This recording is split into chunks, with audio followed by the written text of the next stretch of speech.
अब देखिए मैं आपको बता रहा था बुद्धि के बारे में। पहले बुद्धि को समझने की बात कही थी।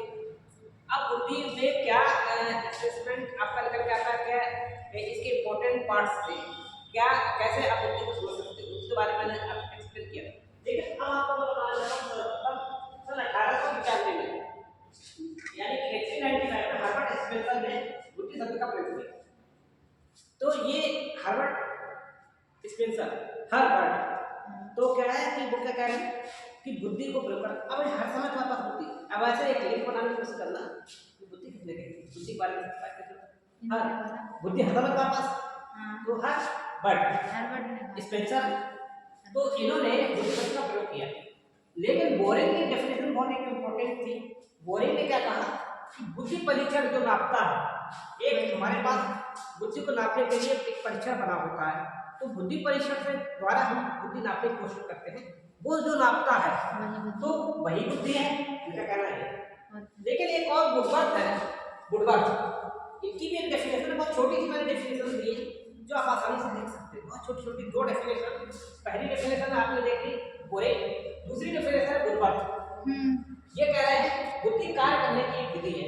सही है।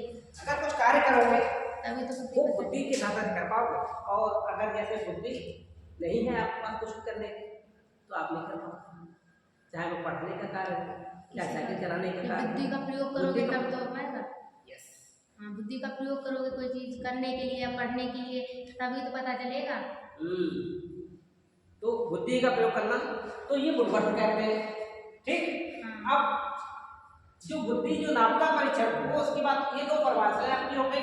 इसके बाद बहुत सारे मनोवैज्ञानिकों ने इसे अपने अपने ढंग से परिभाषित करने की कोशिश की, जिसमें वर्गीकरण किया गया। ये वर्गीकरण निकल के आया, ये इंपॉर्टेंट वर्गीकरण था, और इससे बहुत सारी बातें आपको समझ में आ गई। तो मैंने आपको शैक्षिक आकलन के बुद्धि पार्ट पर मैंने आपको ये एक्सप्लेन किया है।